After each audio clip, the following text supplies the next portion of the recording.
My heart was beating so fast I thought it might jump out of my chest. The sweat on my hands had nothing to do with the hot summer day. Her soft voice made me freeze like a statue as I stared at the red tomatoes. "Excuse me," she said again, and I could hear her smile even though I couldn't see her face yet. "Could you help me lift my heavy melons?" My brain went exactly where yours just went. My face got so hot I probably looked like a tomato. Before we continue, please like this video, subscribe, and let me know where you are watching from. I almost dropped the tomato in my hand. My mind was thinking things it shouldn't think about a stranger. I felt my cheeks burn red as fire. I knew I had to turn around. But I was scared. What if she saw how red my face was? The pause felt like forever. 1 second, 2 seconds, 3 seconds.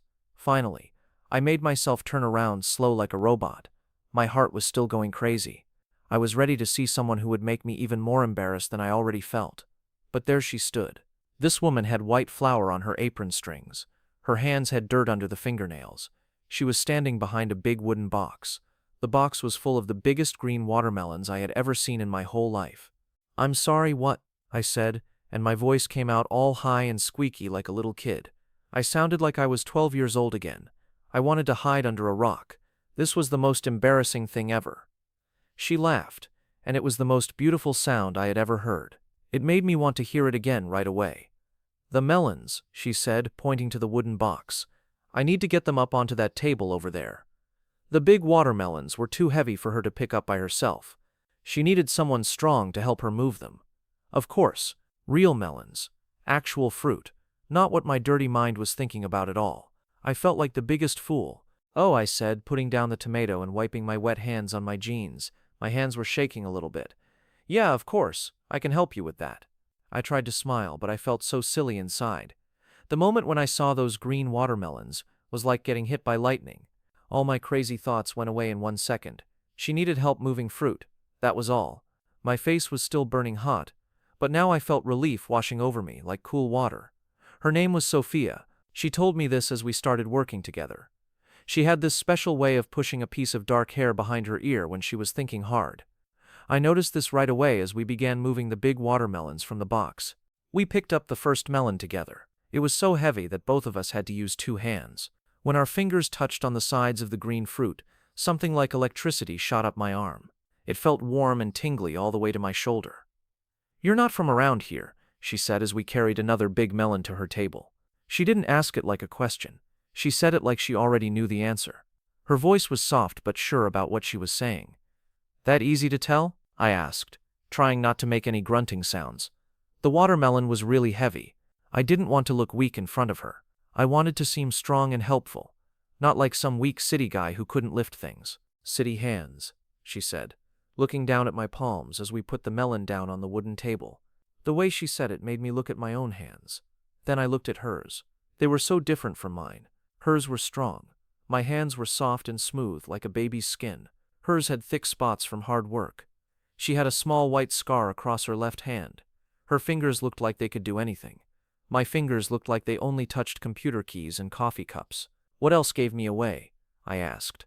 I was curious what other things about me screamed that I didn't belong here. Maybe everything about me was wrong for this place. Maybe I stuck out like a sore thumb to everyone here. "You're wearing a button-down shirt to a farmer's market at 8 in the morning, she said with a smile.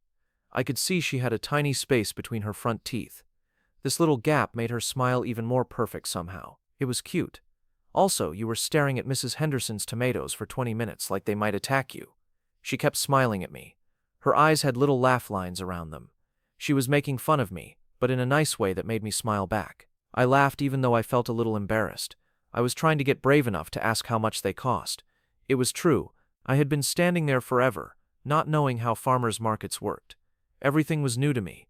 $3 a pound, she said without even thinking about it. "But don't buy them from her. Mine are way better than hers." She said this with complete confidence, no doubt in her voice at all. She believed in what she was selling. "Pretty sure of yourself," I said, lifting another watermelon with her. Our hands touched again, and again I felt that warm feeling. This time, she didn't pull her hand away as fast. Neither did I. We held the melon together for an extra second. "I'm just honest," she said. She wiped her hands on her apron and looked right at me for the first time since I started helping her. Her eyes were the color of coffee with cream in it, light brown and warm and deep. Those eyes made me feel like I was the only person in the whole world. Like nobody else existed except me and her. Like all the other people at the market had just disappeared. The feeling was so strong, it made me forget how to breathe right. If you're enjoying this story, hit that subscribe button and tell me in the comments, have you ever had a moment like this? I'm Sophia, by the way, she said, reaching out her hand to shake mine. When I took her hand, her grip was strong and warm. Her skin felt rough in a good way. She held on to my hand just a little bit longer than normal people do. David, I said back. My name sounded different when I said it to her. Like it was more important somehow, like it meant something special now that she knew it. Her hand in mine felt like the most natural thing in the world. Well, David, with the city hands, she said, still holding my hand in both of hers. What brings you to our little town? She said, my name like it tasted good, like she enjoyed saying it out loud. This made my heart beat faster again. I could have told her about my job interview in town. I could have explained how I got here 2 hours early and decided to walk around the market to kill time. I could have said I was thinking about moving here and leaving my tiny apartment behind. But instead, I heard myself say, I was looking for better tomatoes, I guess. The words came out before I could stop them. They sounded more honest than anything else I could have said, more true to how I felt right now. She smiled big and bright. Smart man, she said. We kept working together, moving melon after melon. I didn't want the job to end. Every time we finished putting one on the table, I hoped there would be more in the box. The comfortable quiet between us felt good, not awkward or weird, just peaceful and right, like we had been working together for years instead of minutes, like we fit together somehow, even though we just met each other today. We put the last big watermelon on her table. She stepped back and looked at all our work with happy eyes. Everything looked perfect and neat. All the green melons were lined up in rows like soldiers. She seemed pleased with how everything turned out. Perfect, she said, nodding her head. Then she looked at me with those warm coffee eyes and said something that made my heart skip. Thank you. I don't know what I would have done without you today. Her voice was soft and sweet like honey. You would have found someone else with city hands to help, I bet, I said, trying to make a joke. But part of me hoped she would say no. Part of me hoped I was special somehow, that she wouldn't have asked just anyone for help. Maybe, she said, tilting her head to one side like a curious bird. She looked at me like she was trying to figure out a puzzle, but I'm glad it was you who helped me. The way she said this made my stomach do little flips. More people started walking around the market. Families with kids, old couples holding hands, young people with dogs on leashes. The quiet morning was turning into a busy day. I knew I should probably leave soon and get ready for my interview, but something about the way Sophia was looking at me made me want to stay forever. The way she kept pushing that piece of hair behind her ear, the way her eyes crinkled when she smiled. I didn't want this moment to end ever. So I said, putting my hands in my pockets because I didn't know what to do with them. Tell me about those better tomatoes you mentioned earlier.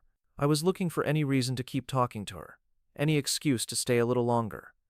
She laughed and walked over to where she kept her vegetables. She picked out 3 perfect red tomatoes. They were round and smooth and looked like they would taste amazing. She put them in a small brown paper bag for me. No charge, she said, holding the bag out to me, for helping me with the heavy lifting today. When I reached for the bag, our fingers touched again. But this time, neither of us pulled away right away. We both just stood there. The touch of her skin against mine felt like magic. Warm and soft and right. My heart started beating so hard I wondered if she could hear it. The paper bag crinkled a little bit between our hands, but neither of us let go. Sophia, I said. Her name felt strange and wonderful in my mouth, like speaking a beautiful word from another language, like saying something important and special. I loved the way it sounded when I said it out loud to her. Yes, she said, still holding the bag with me. Her voice was quiet and breathy, like she was holding her breath waiting for something. The air between us felt thick and warm. Everything else around us seemed to disappear completely. I have a job interview in 1 hour, I said. The words felt heavy coming out of my mouth, like rocks falling down a deep well. I didn't want to say them, but I had to. Time was moving whether I wanted it to or not. Good luck with that, she said. But she didn't sound happy about it. She sounded like she didn't want me to leave either. This made me feel brave and scared at the same time, like jumping off a high diving board.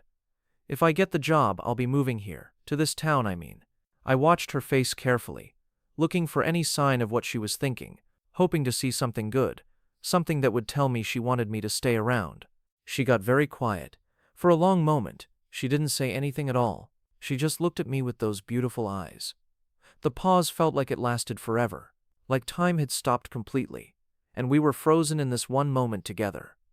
Don't forget to like this video if you're feeling the butterflies too. Finally, she spoke. And if you don't get the job? Her voice was so soft I had to lean closer to hear her. The question hung in the air between us like a bridge. Like she was asking about more than just my job. Then I guess I'll have to drive 2 hours every Saturday morning just to get decent tomatoes, I said. I was trying to be funny, but my voice came out serious, like I really meant it, like I really would drive that far just to see her. She smiled then, slow and warm, like sunshine breaking through clouds on a rainy day. That would be such a shame, she said, stepping just a tiny bit closer to me. Now I could smell something nice in her hair, like flowers in a garden. The long drive? I asked, even though I was pretty sure I knew what she meant. But I wanted to hear her say it. I wanted to know for sure that she felt the same butterflies I was feeling right now. No, she said. So quietly I almost didn't hear her. The fact that you'd only come on Saturdays. She was standing close enough now that I could see tiny gold spots in her brown eyes, like stars in the night sky. My heart did something crazy in my chest, like it forgot how to beat normally, and decided to dance instead. What are you trying to tell me? I asked, even though part of me already knew. Part of me hoped I knew.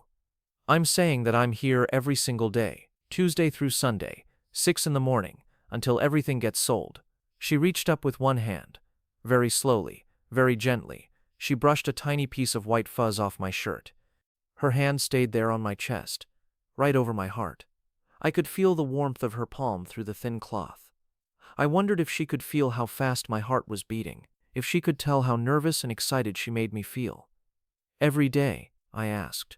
My voice came out like a whisper, like speaking too loud might break this perfect moment we were sharing, like the whole world might come crashing down if I wasn't careful with my words.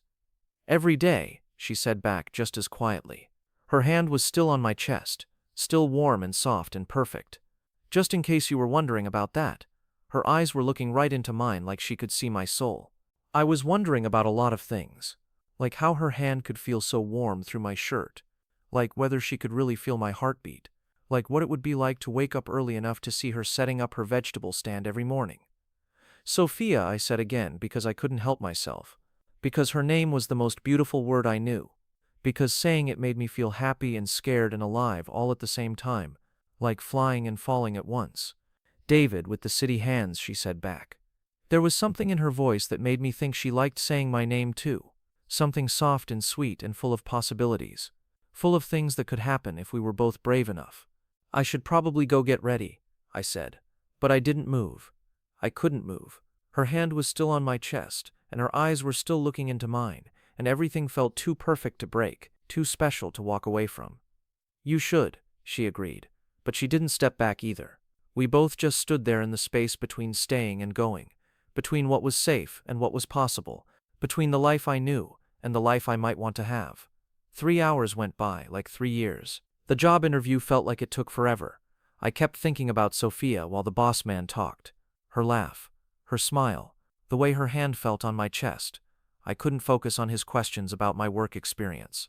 But somehow, I got through it. The boss shook my hand and told me the job was mine if I wanted it. I said yes so fast he looked surprised. My heart was jumping with joy. Not just about the job, but about what it meant.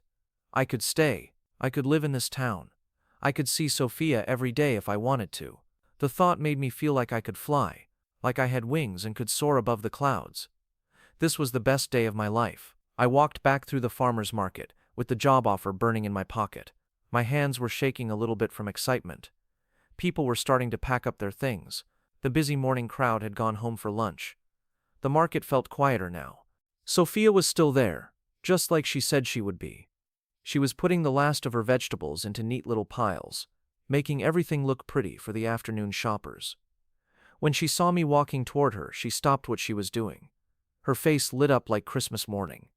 So, she asked, just that one word, but I could hear everything she wanted to know in her voice. Hope and worry and curiosity all mixed together. Her hands stopped moving. She was holding her breath. I got the job, I said, trying not to smile too big, but I couldn't help it. The words felt so good coming out of my mouth.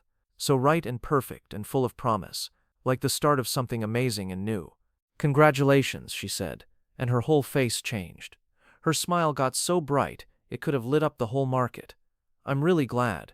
She said it like she meant it. Like my good news made her happy too. This made my heart feel warm and full.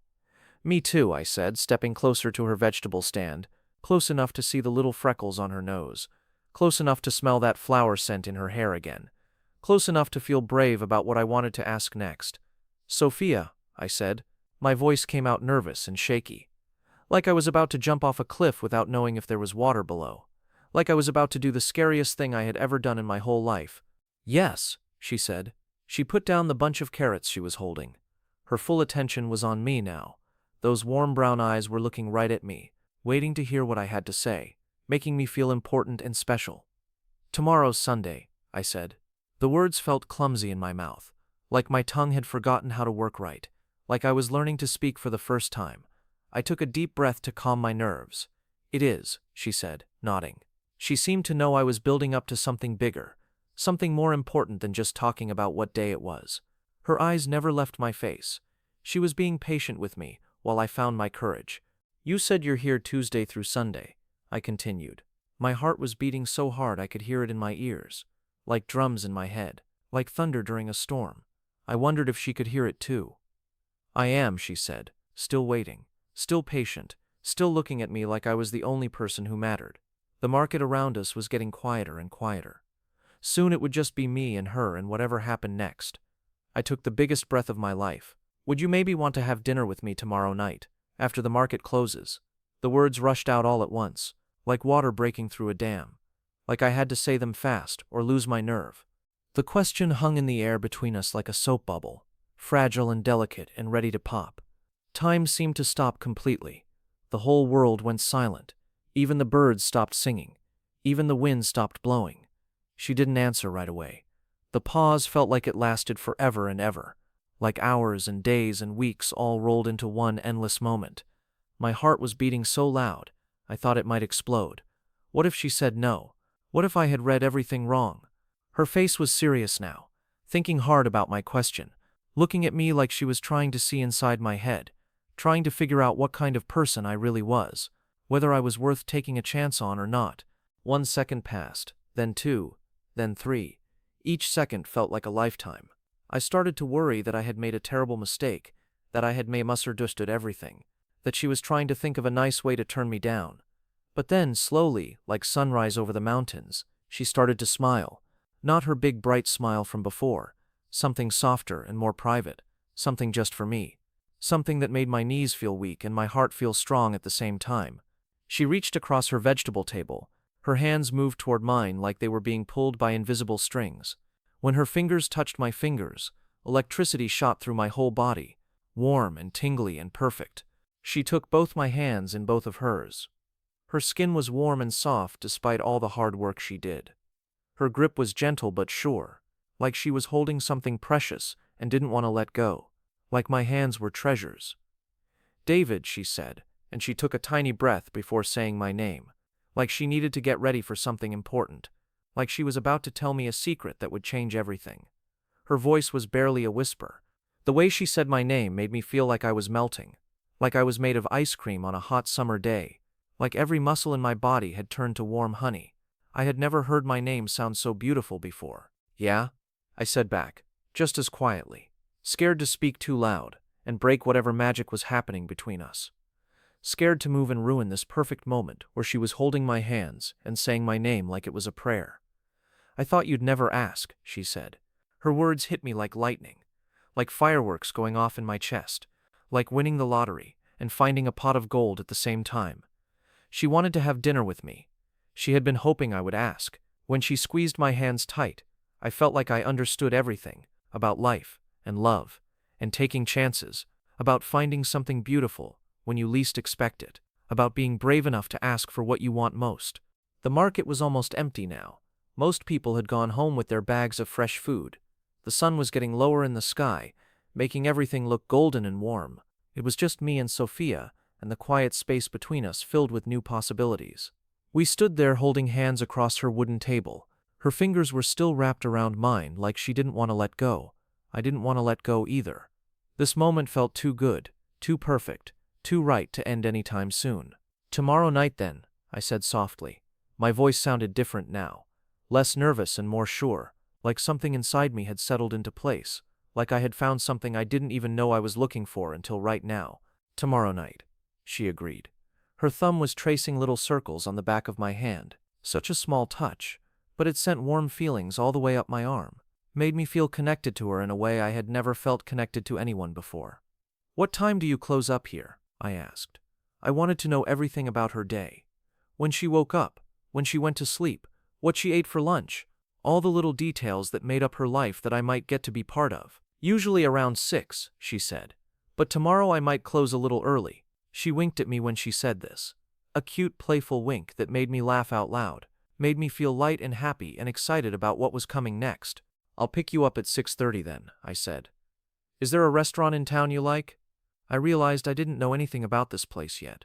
Where people ate dinner, where they went to have fun, what there was to do here on a Sunday night. "There's a little place called Maria's. They make the best chicken and rice you've ever tasted." Her eyes got dreamy when she talked about the food, like she was already tasting it in her mouth. "It's nothing fancy, but the food is made with love." "Sounds perfect," I said, and I meant it. I didn't need fancy restaurants or expensive wine. I just needed to sit across a table from her and listen to her talk, watch the way she moved her hands when she told stories, learn what made her laugh. The afternoon was getting cooler. A gentle breeze moved through the market, making the leaves on the trees whisper to each other. Somewhere in the distance, a dog was barking. A child was laughing. Life was happening all around us, but I only cared about her. "I should probably let you finish packing up," I said, even though I didn't want to leave. I could have stood there holding her hands until the sun went down and the stars came out, until the morning came again, and she set up her vegetables for a new day. "Probably," she said, but she didn't let go of my hands either. We were both saying we should stop, but neither of us was moving. Both of us wanted to stay in this bubble of happiness we had created together just a little bit longer. Finally, she squeezed my hands one more time and slowly let them go. I felt cold without her touch, but also warm inside knowing I would see her again tomorrow. Knowing this was just the beginning of something beautiful and new. "David," she said as I started to step away from her stand. I turned back to look at her one more time. She was leaning against her table with that soft smile on her face. The golden sunlight was making her hair glow like a halo.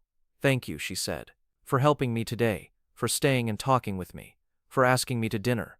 Her voice was full of gratitude and something deeper, something that sounded like hope and joy mixed together into one sweet sound. "Thank you for asking me to lift your heavy melons," I said, and we both started laughing. The whole silly misunderstanding that brought us together seemed like magic now, like the universe had a plan all along that we were just starting to understand. Standing there in that golden afternoon light, I realized something important. Sometimes the best things in life come wearing disguises. Sometimes they come dressed up as embarrassing mistakes or awkward moments. Sometimes they come when you're not even looking for them. Sometimes they come in the form of a beautiful woman who grows vegetables and has dirt under her fingernails, who asks strangers to help her lift watermelons, who makes you feel like you've been waiting your whole life to meet her without knowing it. Sometimes they come when you're brave enough to say yes to something new, when you're willing to take a chance on a person who makes your heart beat faster, when you're ready to believe that good things can happen to regular people like you. I walked away from Sophia's stand with my heart full and my head spinning with plans for tomorrow night. The paper bag with her tomatoes was warm in my hands, a promise that she would be there when I came back, a symbol of everything that was about to begin. If you're interested in the second part of this story, let me know in the comments section. Like this video, subscribe and let me know. What's your favorite meet cute story? Share it in the comments below.